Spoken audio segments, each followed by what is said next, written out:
యాదాద్రి భువనగిరి జిల్లా చౌటుప్పల్ మున్సిపల్ కేంద్రంలోనే నిర్మాణంలో ఉన్న 100 పడకల ఆసుపత్రిని సందర్శించిన ఈఎల్వి భాస్కర్ ప్రస్తుతం ఉన్న ఆసుపత్రిలో రోగులకు అందుతున్న సేవలపై, డయాలసిస్ సేవలపై వైద్యులను అడిగి తెలుసుకున్నారు. అనంతరం మాట్లాడుతూ హైదరాబాద్కి జాతీయ రహదారిపై నిర్మాణం అవుతున్న 100 పడకల ఆసుపత్రి 90% పనులు పూర్తయి కేవలం వైద్య పరికరాలు మాత్రమే రావాలి. దీనిని ప్రభుత్వం పెద్దలు వెంటనే పూర్తి చేసి వైద్య సేవలు ప్రజలకు అందుబాటులోకి తేవాలి. జాతీయ రహదారిపై ప్రమాదాలు జరిగే వందలాది మంది శతకరాత్రులు హైదరాబాద్కి ప్రైవేట్ ఆసుపత్రికి వెళ్తున్నారు. వారి పుస్తమెట్టలు కుదబెట్టి వారి ఆసుపత్రి బిల్లులు కడుతున్నారు. యాదాద్రి భువనగిరి జిల్లా చౌటుప్పల్ మున్సిపల్ కేంద్రంలోని నిర్మాణంలో ఉన్న 100 పడకల ఆసుపత్రిని సందర్శించిన ఈఎల్వి భాస్కర్ ప్రస్తుతం ఉన్న ఆసుపత్రిలో రోగులకు అందుతున్న సేవలపై, డయాలసిస్ సేవలపై వైద్యులను అడిగి తెలుసుకున్నారు. అనంతరం మాట్లాడుతూ హైదరాబాద్కి జాతీయ రహదారిపై నిర్మాణం అవుతున్న 100 పడకల ఆసుపత్రి 90% పనులు పూర్తయి కేవలం వైద్య పరికరాలు మాత్రమే రావాలి. దీనిని ప్రభుత్వ పెద్దలు వెంటనే పూర్తి చేసి వైద్య సేవలు ప్రజలకు అందుబాటులోకి తేవాలి. జాతీయ రహదారిపై ప్రమాదాలు జరిగే వందలాది మంది శతకరాత్రులు హైదరాబాద్కి ప్రైవేట్ ఆసుపత్రి వెళ్తున్నారు. వారి పుస్తమెట్టలు కుదబెట్టి మరీ ఆసుపత్రి బిల్లులను కడుతున్నారు. కావున స్థానిక నాయకులు, కౌన్సిలర్లు, సర్పంచులు అందరూ ఒక తాటిపైకి వచ్చి అక్టోబర్ 30 లోపు ఆసుపత్రి ప్రారంభించాలి. లేని ఎడల నవంబర్ 1వ రోజు నుండి ఇక్కడ ఆసుపత్రి ప్రారంభించే వరకు దీక్ష చేస్తానని తెలిపారు.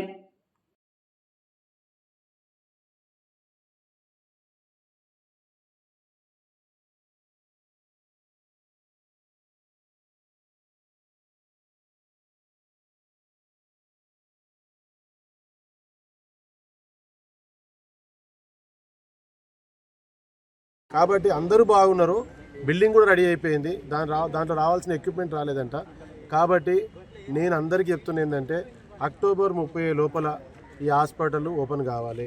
లేకపోతే నవంబర్ 1 నుంచి మేము దీక్ష స్టార్ట్ చేస్తాము.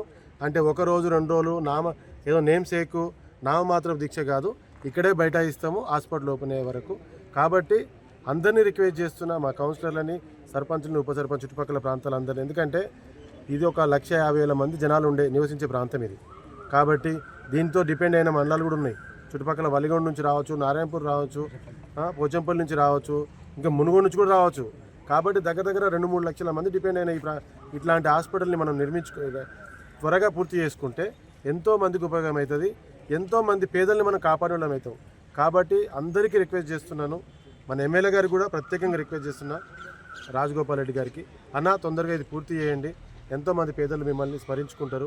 మీ ఆధ్వర్యంలో పూర్తి కావాలని, నా వంతు కూడా సహాయ సహకారాలు కావాలంటే కూడా అందిస్తాము. రానున్న కాలంలో మీకు అంబులెన్స్ సర్వీస్ కావాలన్నా కానీ, హాస్పిటల్కి ఎలాంటి సర్వీస్ కావాలన్నా మా సహాయ సహకారాలు అందిస్తాము.